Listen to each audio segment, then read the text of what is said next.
हरियाणा चुनाव में हार के बाद कांग्रेस में एक तरफ गुस्सा है तो दूसरी ओर निराशा।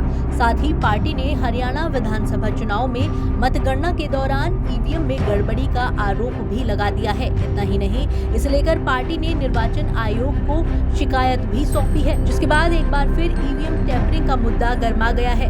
जोर देकर बोला गया है कि कई सीटों पर खेल हुआ। कांग्रेस की तरफ से पहले ऐसी 7 सीटों की लिस्ट दी गई थी, अब 13 और सीटें उसमें जोड़ दी गई हैं। इस मामले को लेकर बीजेपी की प्रतिक्रिया भी सामने आई है। बीजेपी नेता शहजाद पूनावाला इस पूरे मामले को लेकर क्या कह रहे हैं, सुनिए। उद्धव सेना ने तो सामना अखबार में भी कांग्रेस क्यों हारी है हरियाणा चुनाव वो लिख लिया है, पर कांग्रेस सच का सामना नहीं करना चाहती। कांग्रेस पार्टी शुतुरमुर्ग की तरह डिनायल में ही रहना चाहती है और इसीलिए ईवीएम बहाना है, राहुल बाबा को हार से बचाना है और ध्यान किसी भी तरीके से राहुल से हटाना है। इसलिए कल ये फैक्ट फाइंडिंग कमेटी वगैरह का ड्रामा किया, उसमें पूरा का पूरा ठीकड़ा एक दलित नेत्री कुमारी शैलजा पर डाल दिया। जबकि राहुल गांधी ये जब से भारत जोड़ो यात्रा ने की तो 11 चुनाव हारे, लोकसभा के चुनाव हारे, और अगर आप राहुल गांधी का करियर देखेंगे तो लगभग 70 से अधिक चुनाव हारे हैं वो। फिर भी राहुल गांधी पर कोई सवाल नहीं उठाना है, राहुल गांधी को सुरक्षित रखना है और सारा सवाल जो है इलेक्शन कमीशन पर। अब जम्मू कश्मीर में चुनाव जीते, वहाँ इलेक्शन कमीशन ठीक, पंजाब में ठीक, दिल्ली में ठीक, कर्नाटका में ठीक, हिमाचल में ठीक, हरियाणा में खराब।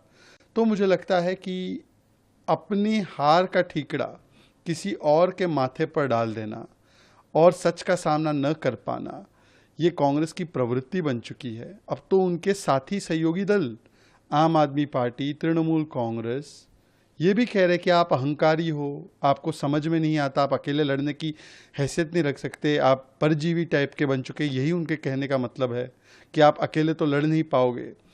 और कुमारी शैलजा और हुड्डा जी ने भी स्वीकारा है कि हम चुनाव हार गए, इलेक्शन कमीशन ईवीएम का कोई मतलब नहीं है।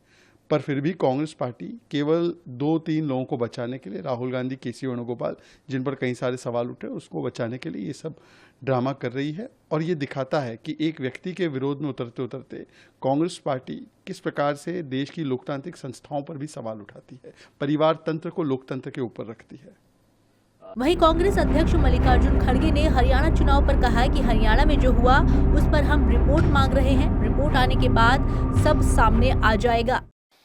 हरियाणा में जो हुआ वो घटना के बारे में हम मीटिंग ले रहे हैं और रिपोर्ट मंगा रहे हैं। रिपोर्ट आने के बाद वो खुल जाएगा क्या करना है, कैसा हुआ, क्योंकि पूरा देश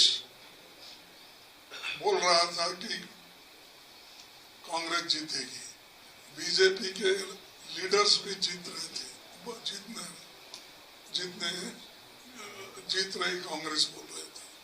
और सब लोग बोलने के बावजूद भी ऐसा कौन सा फैक्टर है जो कांग्रेस को हराए? इंडिया अलायंस को साथ में नहीं लेके चला। बता दें, पार्टी के वरिष्ठ नेताओं ने निर्वाचन आयोग के अधिकारियों से मुलाकात कर लिखित में करीब 7 शिकायतें सौंपी थी। साथ ही बता दें, जिन 13 सीटों को लेकर हरियाणा कांग्रेस ने आपत्ति दर्ज की है, उन सभी पर उनकी हार हुई है। जी भारत।